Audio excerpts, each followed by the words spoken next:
Hey, Dr. John Robinson, longevity medicine expert.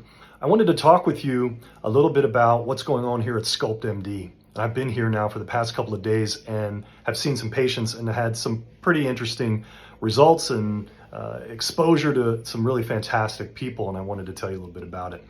So one of the first people that I saw, one of the first patients was, and we saw many, but I just want to go over a few. One was someone who was a follow-up for Semaglutide. She'd been on it somewhere else at a different clinic, and then kind of came here looking for a little bit more expertise here at Sculpt, and put her on the Semaglutide. It was about a month ago. She came back in, and she came in for her weigh-in. And one of the things that we do very uniquely here is we use a very, very accurate scale called InBody, and it checks full body composition, meaning muscle, bone. It's looking at visceral fat or organ fat. It's very, very accurate. In fact, it breaks all that down: arms, trunk, legs, really super accurate. So she lost some weight. And as I always say, I'm not looking for weight loss, I'm looking for fat loss. And she lost some fat. Unfortunately, she lost a little bit of muscle in this particular case. Now, what I had done when I first met her and did what I do with all my patients that I put on semaglutide or tirzepatide, we went over the protein requirements and exactly what she needed to hit. And that first month out, she wasn't as successful as she would have liked to have been, and certainly what I would have liked to have had her hit. So she really wasn't great with protein. And we always really, really counsel this because that's the key to maintaining muscle. So yeah, she lost some fat, but she lost a little bit of muscle along with it. Plus, we're getting ready to actually go through a process of assessment for her hormone levels. And if we can actually get that going, then we can help with the testosterone, which helps to further preserve and actually gain muscle. But nonetheless, it was a success, but it's really showing that nuance of how important it is to really monitor what you're doing when it comes to semaglutide and tirzepatide. It's not being monitored correctly, and I'm seeing a lot of that out there at other clinics and other ways people are doing it all across the country. They're just not doing it right, and we're getting unsuccessful results. So this particular patient, we're monitoring on a monthly basis, so nothing was really a major problem in only 1 month because we're staying on top of it and constantly counseling. So we definitely talked about the protein. I think she's ready to really focus on that even more. And when people see numbers, it really helps to motivate them to say, yeah, I really can see what you're saying. And it pushes them a little bit further to make those changes. Rome wasn't built in a day, and sometimes it takes a little bit of that sort of relationship process. So I'm really encouraged, and she's doing a good job. The next set of patients was a husband and wife.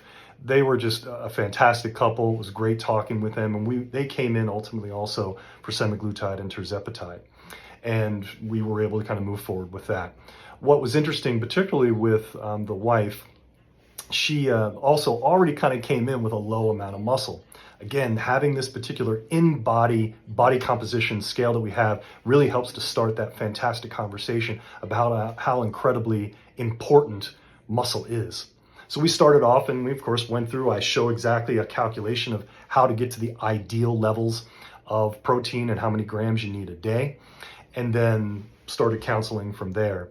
Because if people come in already low on muscle and then you put them on semaglutide or tirzepatide, it could potentially make things worse. But again, they were both interested in hormone replacement therapy, so that will be the next step that we'll do in their care.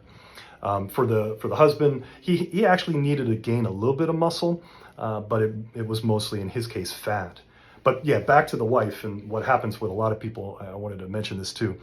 If you have low muscle, and where our machine will actually say you should gain muscle, and if your fat's up a little bit and you're supposed to lose some fat, meaning you actually don't just simply need to lose weight, you need to lose the fat and gain muscle, and really in the end your actual weight often is kind of about a wash. It's about the same, but it's a body composition where you have to increase the muscle and decrease the fat. So that comes up a lot. Again, if you don't get it measured, you don't know where you stand, and if you're not focusing on the protein, if you're not working with someone that understands that and is also working with your hormone levels to optimize that, you won't get the great results from that particular medication. Then finally, I had another patient I wanted to talk about. This was a really, really fantastic, highly educated medical provider who came in, who was just curious about her hormone levels. She had been going to her OBGYN. She also had an endocrinologist because she had issues with her thyroid. And I gotta say, I've been doing this for 18 years, and it never surprises or amazes me anymore that the way people are getting treated out there, or the lack of treatment, I should say, on what's going on with their hormone levels, how it's sort of being ignored, what's going on with their thyroid, how it's either underdiagnosed or undertreated or both. And very quickly, with the very comprehensive labs that we will do here at Sculpt MD, I was able to go through the whole thing and show her things in just about an hour that she didn't even imagine. That was actually one of the questions I asked her at the end. I said, were you expecting all of this and what I told you today? And she said, absolutely not.